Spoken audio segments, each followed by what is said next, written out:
Hey everybody! Good to see you again. It's Mr. Roll here. Today is week number 6, day number 3, and as promised, every day this week we are passing the announcements over to another teacher who's going to be doing their honor roll and high honor roll with us. So on this 6th week, 3rd day, let's go ahead and pass it off to our next teacher, Miss Stubbs, in our 2nd grade. This is our 2nd grade trimester 2 award ceremony for our honor, our high honors, and our student of the trimester. So I wanted to, and we all wanted to let you guys know so we can celebrate those students that did all that hard work in trimester 2. So let's see who our award winners are. Yay! All right, so this is our 2nd grade trimester 2 awards. And our first award is going to go to our honor roll. These are students that have A's and B's. They have been doing all the hard work and it shows in their grades. So let's see who those students are. Our first student is Jasmine. Yay, Jasmine! Our second person is Kaden. Yay, Kaden! Our next one is Aiden. Way to go, Aiden! Our next one is Julian. Yay, way to go, Julian! So those are my honor roll students for 2nd grade. Moving on to high honor roll. These students have only A's. They have rocked the 2nd trimester and are doing outstanding, are totally going to be ready for 3rd grade, and I'm so excited to announce who these students are. Again, our high honor roll students are Addison. Yay, Addison! Damien, yay! And Dominic. Way to go, guys! You're doing so good. Keep up the great work. Our next thing that I'm going to introduce or announce is the student of the trimester. A student of trimester doesn't necessarily have the highest grades, but they bring something else to the classroom that really makes them a special student. This student is always kind. He's kind to the teachers, he's kind to everybody, he's kind to his fellow classmates. This student always uses pleases and thank yous and generally means it. He doesn't just say it because that's what's supposed to be said, he says it because he wants to say that. He is an absolute delight to have in class. I really miss seeing him every day. So our student of the trimester is Andres. Yay! I'm so proud of you, Andres. Keep up being the great person you are, and I have a feeling you're going to go a long way. So those are my students for trimester 2 awards. So our honor, high honor roll, and our student of the trimester. I'm super proud of all of you. Keep up the great work. Keep learning, and I know you guys are going to do awesome in 3rd grade. All right, guys, that's all I have. Have a great day, and I'm so proud of all of you. Bye. Thank you so much, and congratulations to everybody who got an award. At this time, it's time for us to do the Pledge of Allegiance, so please stand at attention. If you're wearing a hat or a hood, please take it off with me, and let's go ahead and say the pledge together. I pledge allegiance to the flag of the United States of America and to the republic for which it stands, one nation, under God, indivisible, with liberty and justice for all. Thank you very much, and I hope that you have an excellent day of online learning.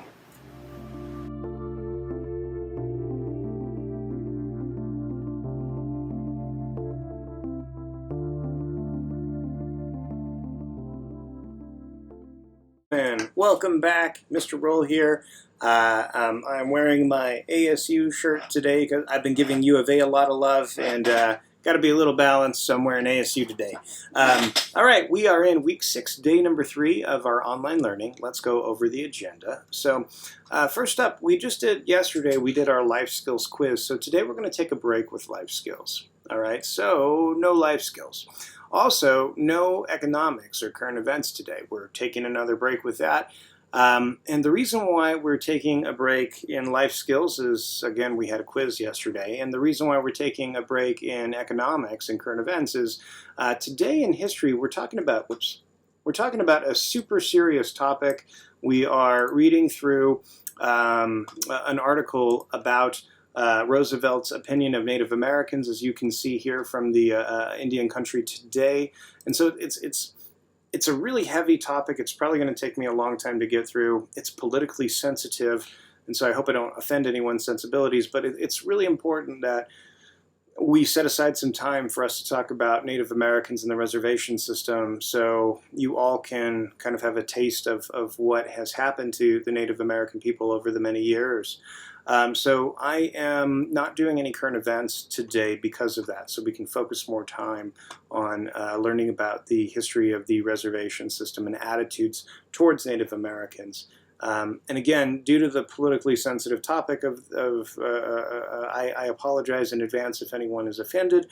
If you have any questions or concerns, or if your parents have questions or concerns, please let them know that they can always reach out to me. I'm nothing if not open for discussion on how we handle these, again, sensitive topics. Again, super critical and super important that we understand this, though, because it's a critical part of our history as Americans. So next up, in literature, onto a lighter topic, it's Adventures of Tom Sawyer. We just read chapter 13 yesterday. We're discussing that, and then your homework tonight is chapter 14.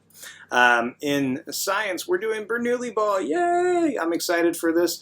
If any of you have spent any time with me, you know that I have a proud and embarrassing history of inventing random games and things like that, and Bernoulli Ball is no exception. It's just a random game that I made up that I'm playing with my kids, and so I wanted to introduce it to all of you since it does use Bernoulli's principle in order to play this silly game that you can play at home. And so, yeah. Let's see here. In math, we're finishing up our probability introduction. You have a video to watch, and I think it's like 10 or 15 minutes long, and then you have a 7-problem quiz that I need you all to do if you're in group 1. And if you're in group 2, we are reviewing the multiplication of a base with an exponent with the same base and an exponent and how you add those. We're going over how dividing with similar bases and exponents is subtracting. We are reviewing that multiplying a base with an exponent to another exponent, like a power to a power, is multiplication of the powers. And then finally, we're learning about negative exponents today. It is time for us to really dive in and understand how negative exponents work. So that's what's on the docket today. Let's go ahead and jump right into our social studies. Thanks.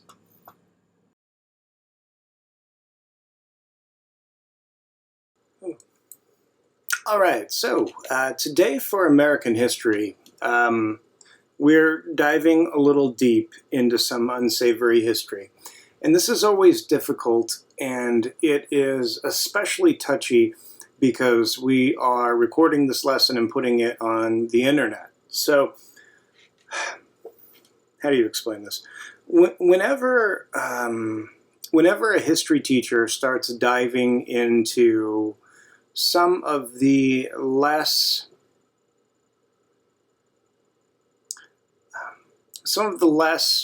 glamorous areas of American history, whenever a history teacher starts exploring these aspects of history very publicly, there is often a large group of people who are upset with it. There are often people who believe that these unkind things about American history are overblown, or they'll say that, well, it's politically motivated, that people say bad things about America and things like that. But the truth is that America is a great country with a past that is full of not very great things. And it is our responsibility as Americans to make our country better.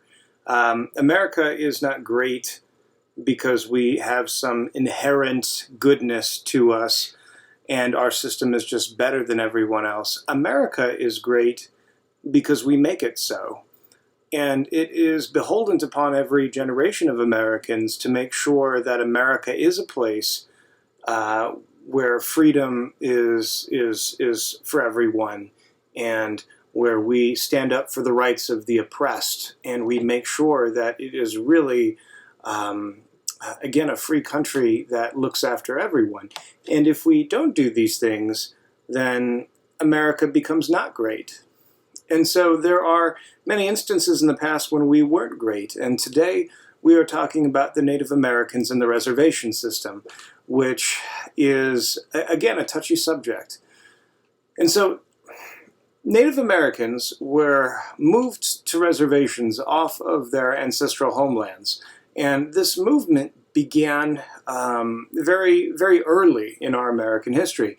And so as soon as the first settlers came to this country, many of them were friends with Native Americans, but as the settlements grew and grew and grew, Native Americans were often displaced by the settlers because the settlers would take their land, and Native Americans, many of them were naturally migratory, which means that, you know, they didn't have like a settled home. They would move and follow, you know, the seasons to follow their food sources, whether they be animals or plants or whatnot.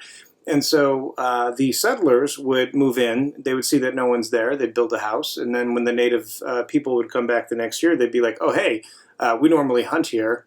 And then the settlers would be like, well, you weren't here when we moved in. And so gradually they begin to spread and spread and spread. And often times it was peaceful, but often it wasn't. And so we fast forward to our seventh president, Andrew Jackson. And Andrew Jackson had this idea, and we talked about this in class. He believed himself to be the great father of the Native American people. And he even adopted a Native American son after he killed all of the people in their village, and that boy was the only one left. He adopted that last boy because I guess it was a mixture of fatherly love and pity. Ironically, even though Andrew Jackson had these very racist ideas, and he owned slaves, and he thought that Native people were not as good as white people, he reportedly loved his son, who was a Native American, and he raised him as his own.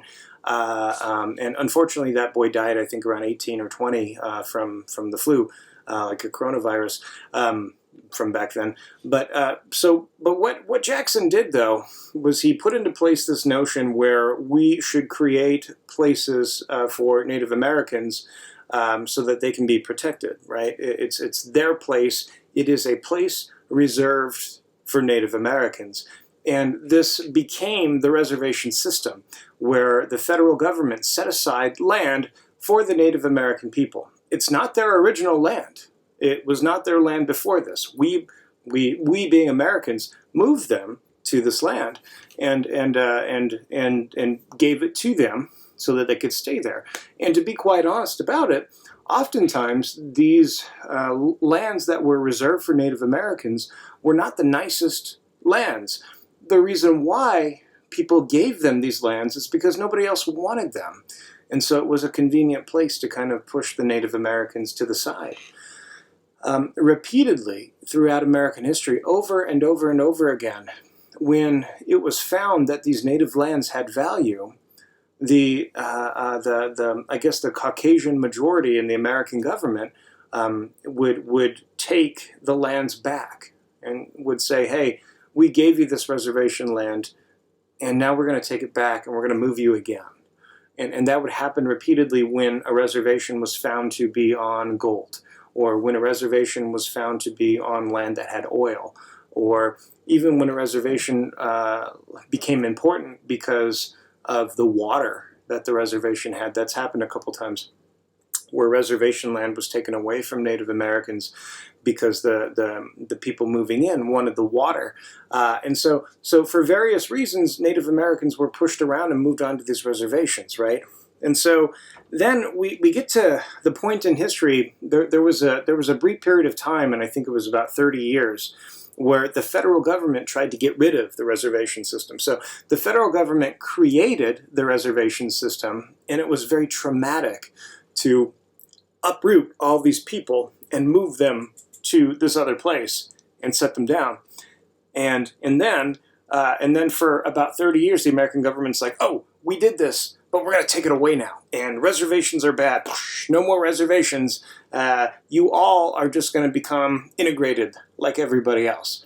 And so it was this weird back and forth. So back in the time of Andrew Jackson, right, they believed that the Native Americans were so different that they were not able to integrate with white society. And so it was important that they were moved somewhere else. And ironically, several Native American tribes actually tried to become as anglicized and as integrated into white culture as possible. These tribes got rid of their religion. They all became Christian. They started going to church. They adopted the same fashions. They built the same houses. They had houses and they modeled them after great European cities like London and Amsterdam and places like that. And they actually became, in every way, shape, and form, like white settlers. And then they petitioned for their own rights. And they even went to the Supreme Court. And this was during the time of Andrew Jackson. And they lost. And the prevailing notion back in that time, back in the first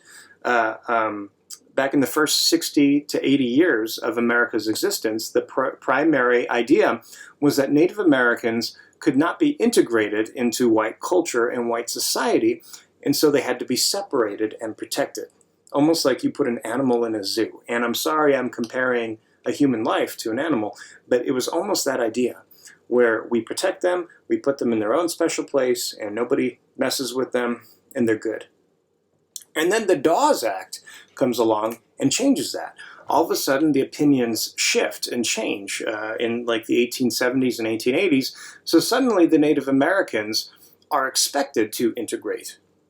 So all of a sudden, these reservations that the government forced them to be on, and the government created, the government gets rid of them, and the Native Americans are then expected to integrate into society, right?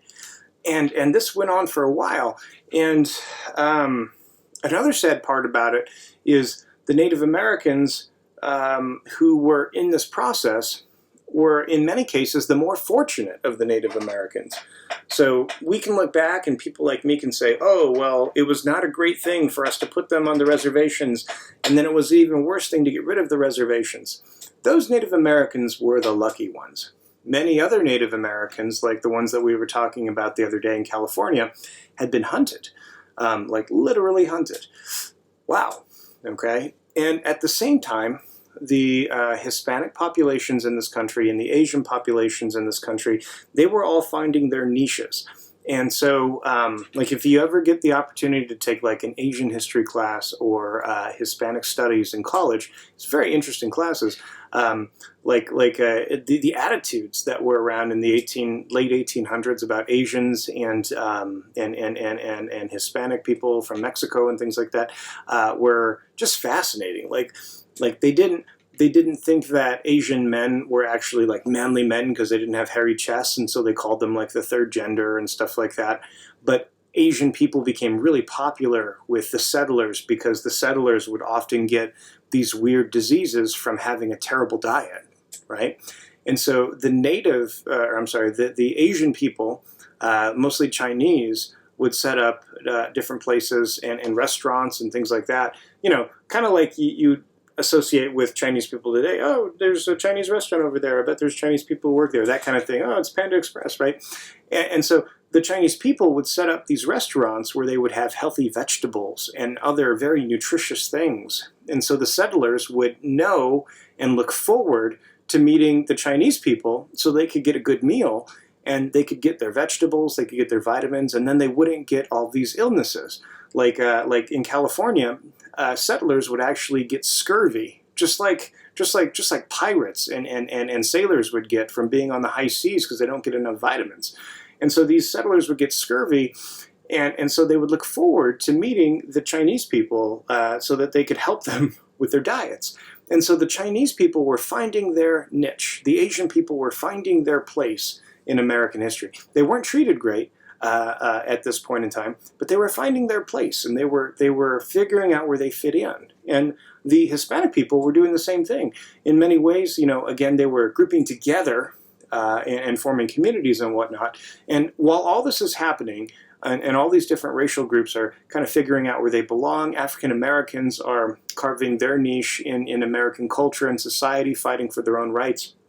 While all these things are happening, the native people are just being tossed around like rag dolls, and they're being hunted in some parts of the country. In other parts of the country, they're being put on reservations, and then, 50, 80 years later, they're taken off the reservations and forced to go into schools, like these Indian schools and things like that. And then so in the 1880s, the Dawes Act eliminated the reservation system. And then 50 years later, under the Roosevelt New Deal in the 1930s with Franklin Roosevelt, not Teddy Roosevelt, Franklin Roosevelt said, no, we need to make the Indian reservations again. And it was the Indian Reorganization Act. And so again, the Native American people are like being pulled over here, and then they're being pulled over here, and they're just being tossed around.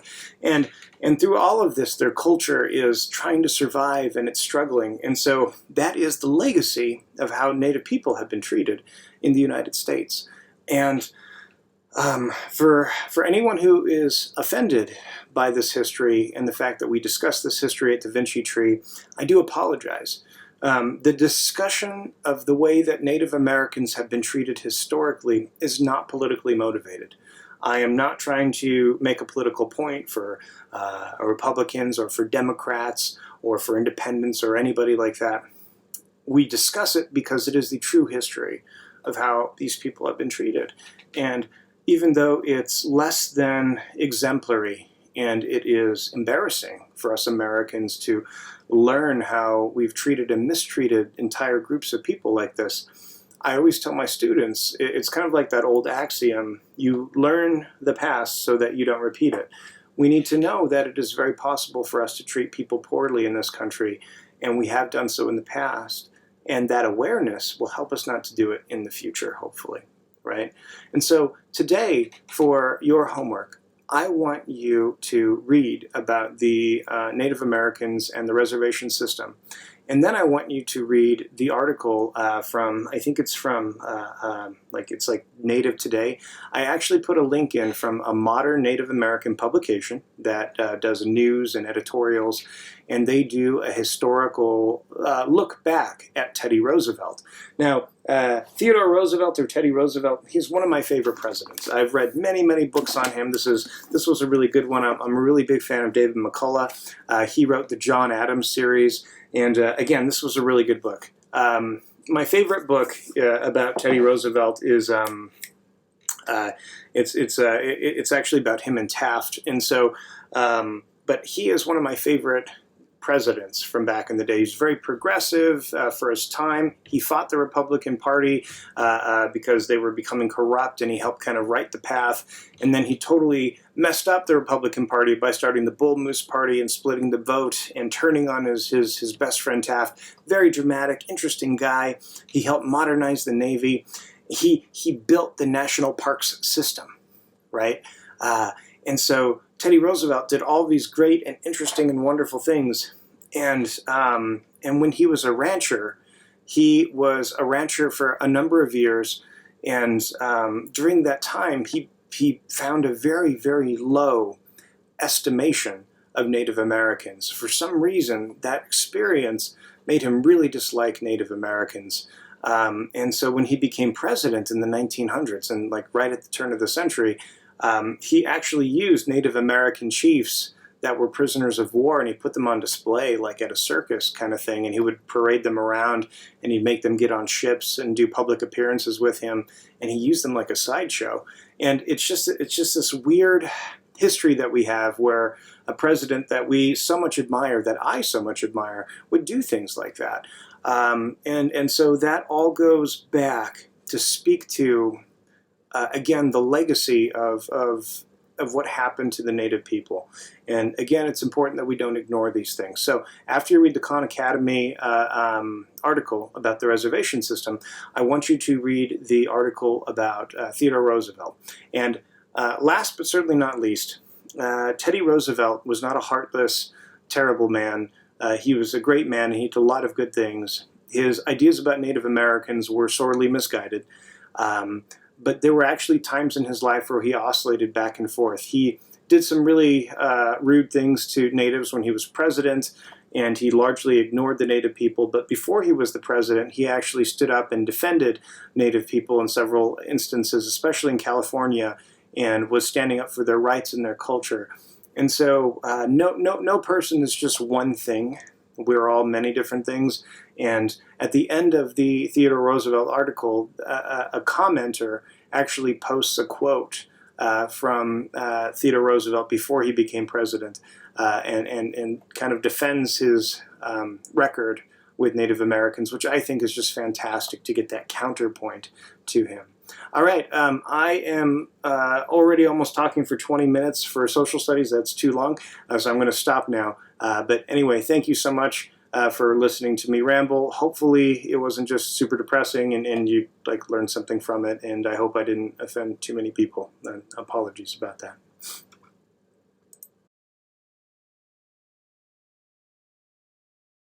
Ooh, is it going? All right, literature time. So we read, was it 13? Should have been 13, I think. Yeah, it was 13. So we read chapter 13 yesterday, and chapter 13 is kind of fun because it's the first chapter that the boys get out on the river. So Tom decides that he's being mistreated at home, and he's just kind of fed up with things. And so he meets up with his old buddy Joe Harper, and they track down Huck Finn.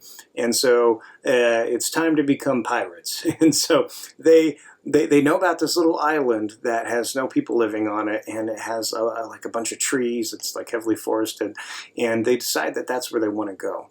Now, during this period of time, too, like in the 1840s and whatnot, America had a lot fewer people than we do today. Like today, if you go driving, out into the desert, you can still find like old mattresses and things like that laying around. Back then, it was a lot more uninhabited, and so it's a great adventure. The boys they steal some bacon, and then they get moving down the river. They make it there, and it's like super early in the morning, super late at night kind of thing. And so they make a fire, and they start cooking their meat, and they're just talking about like how to be pirates. And then after a while, they feel pretty bad about stealing the meat, and then they fall asleep. And so that's pretty much it. That's the whole chapter. Just kind of the boys, stealing, which is not good, but also just having a good time and having fun with each other, running away from home. So again, today your homework is to just read the next chapter. So we're going to be reading chapter number 14. Again, for the purposes of your grade, I need you to find all the vocabulary words, write them 5 times each, get all of the dictionary definitions and copy those down as well. Take a photo, send them over to Mr. Barbero so you can get credit. Okay? And that's it for literature. I hope you're enjoying this story. It is kind of a fun one, and it is a little hard to read because of the language that they use. English has changed a lot in the past 150, 160 years, but people are still the same. It's still fun to read about boys, having hijinks and doing fun stuff like that.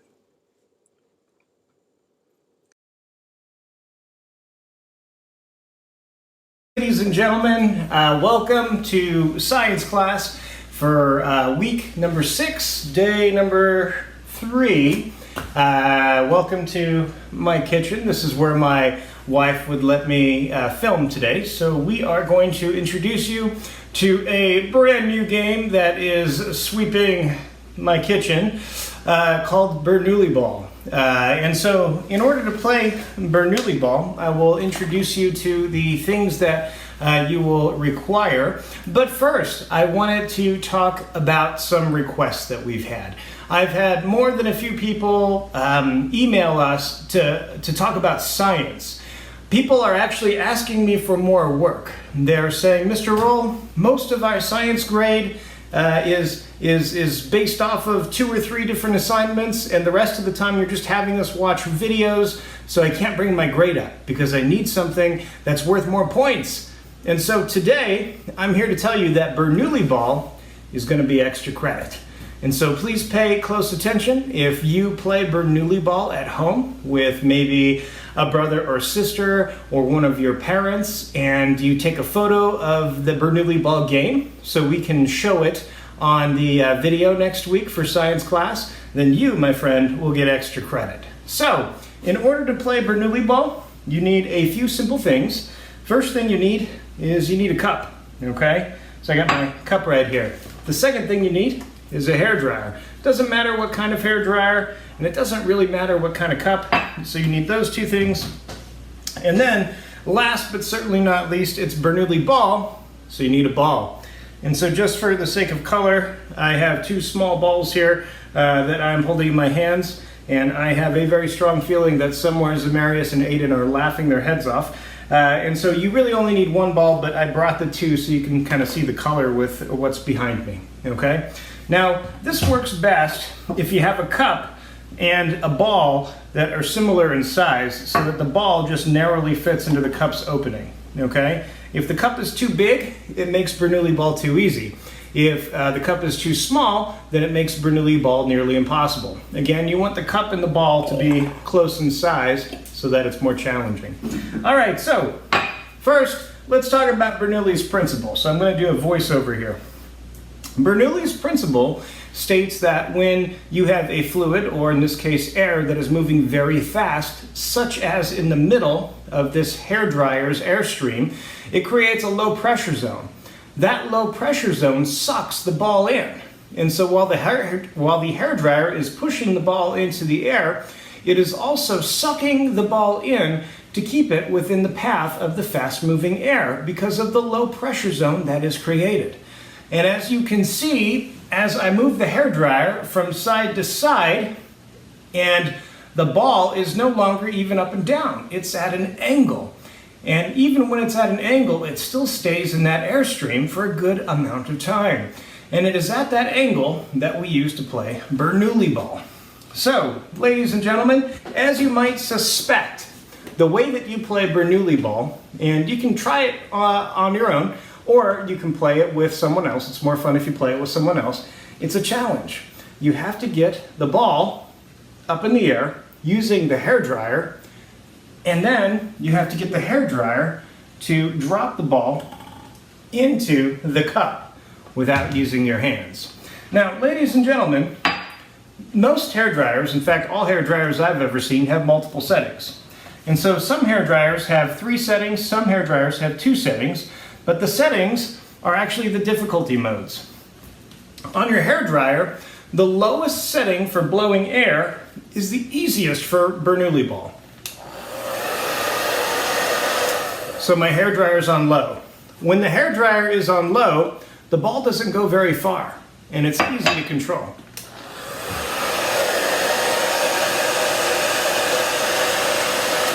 But when the hairdryer is on high, the ball is a lot more erratic, and it goes a lot higher.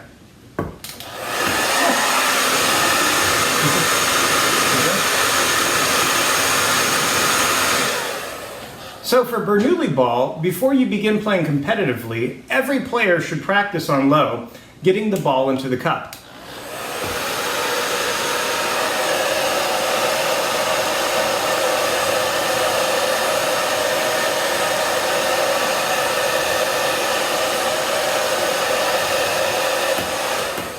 One of the things that you'll notice after you try playing Bernoulli ball for a little while is that the ball stays relatively close to the hairdryer when it's vertical, but as you begin moving the hairdryer horizontally, the ball starts to go out further. And again, the ball is shaking and moving, and at a certain point, you go horizontal enough and the ball falls out of the slipstream, okay? And so, again, the goal of Bernoulli ball is simple. Get the ball into the cup. And so 2 players take 10 turns each. Each of you have 10 turns. Once the ball is in the air, that is a turn in play. The moment the ball falls out of the slipstream onto your table, that's the end of your turn. You get 10 turns. The person with the most Bernoulli ball baskets, and again, a Bernoulli ball basket is when the ball falls into the cup.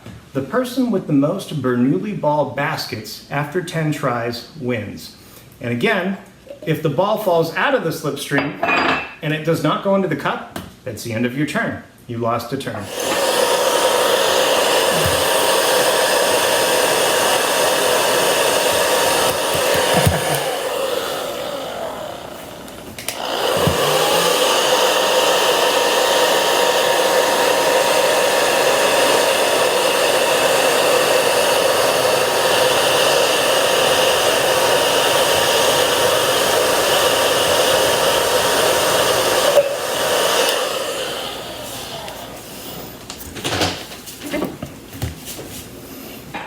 right, so ladies and gentlemen, everybody, if you would like to get extra credit for science, play Bernoulli ball. I want you to play Bernoulli ball. You can play with, again, a friend or with a brother or sister, whoever you're sheltering in place with, a parent, and you have to send me a picture of you playing Bernoulli ball, because I want to use the pictures in the video for science next week so we can kind of see people trying this out at home. If you play Bernoulli ball, if you send me a picture of you playing Bernoulli ball and tell me what the score was and who you were playing against, then you will get 20 points of extra credit for science. Okay, at this point in time, it's the only extra credit I'm giving, and it is for 20 points. All right, if you have any questions, please email me and Mr. Barbero, and we'll be happy to answer. But that is your science class for today. We are playing Bernoulli ball. Thank you. We are working with Group 1 on Week 6, Day number 3. So, ladies and gentlemen, today for our math, it's nothing new. So I want to review with you briefly here, and then you're going to be watching some videos, and it's like 15 minutes of Khan Academy video or more. So I'm going to keep it kind of brief. Also, it's really important that you understand the basic probabilities, because then it starts getting a lot more complicated really fast. I'll be honest, I can't remember all of the different ways to work like compound probability problems. I have to look back on that. But just to review, to make sure you get the basics in before we go any further, okay? When we're doing a probability, we're always using a fraction of some kind. And so the bottom of the fraction is number of all possible outcomes. All right. And the number on the top is the outcome that you're looking for. All right. Outcome you're looking for. So if you can figure out that basic part with how to use the fraction, you're doing well. So today on the Khan Academy video, it's going to talk about looking for things like out of a set of numbers, what's the probability that if you randomly picked one of those numbers, it'd be an odd number or an even number. It's asking you things like if you have a group of marbles and they're like green, yellow, and purple, what's the probability that if you put them all in a bag and just reached randomly in, you pick a purple marble, that kind of thing. And so go ahead and watch the Khan Academy videos today, and let's get that done. There is a video that talks to you about how to work through these kinds of problems, and I don't think we're ready for the quiz yet. Let me double check. That's group number 2. Oh, it is, actually. Is that right? Yes. So you're going to be watching one video, and then you're going to be taking a quiz with 7 problems, okay? Oops, sorry. I forgot I'm doing a screen recording. So you're going to be taking a quiz with 7 problems in it. So please go ahead and do that. Sorry, I'll make the plan, and then I forget that I need to stick to the plan and remember what it is. So please do that, and once you're done watching that video and then taking that 7 quiz thing, you're done for the day. Okay, you're golden. If you don't get a perfect score on the 7 problems, feel free to go back and do it again. Khan Academy saves your highest score, so I mean, ideally, you know, you'd get a really high score, like at least a 6 or a 7, but theoretically, you can retry as many times as you want, so make use of that. Retry it until you get a good score. All right? Hey, well, have a great rest of your day. Hopefully the online schooling today wasn't too terrible, and we'll see you tomorrow for Week 6, Day number 4. Thanks, everybody.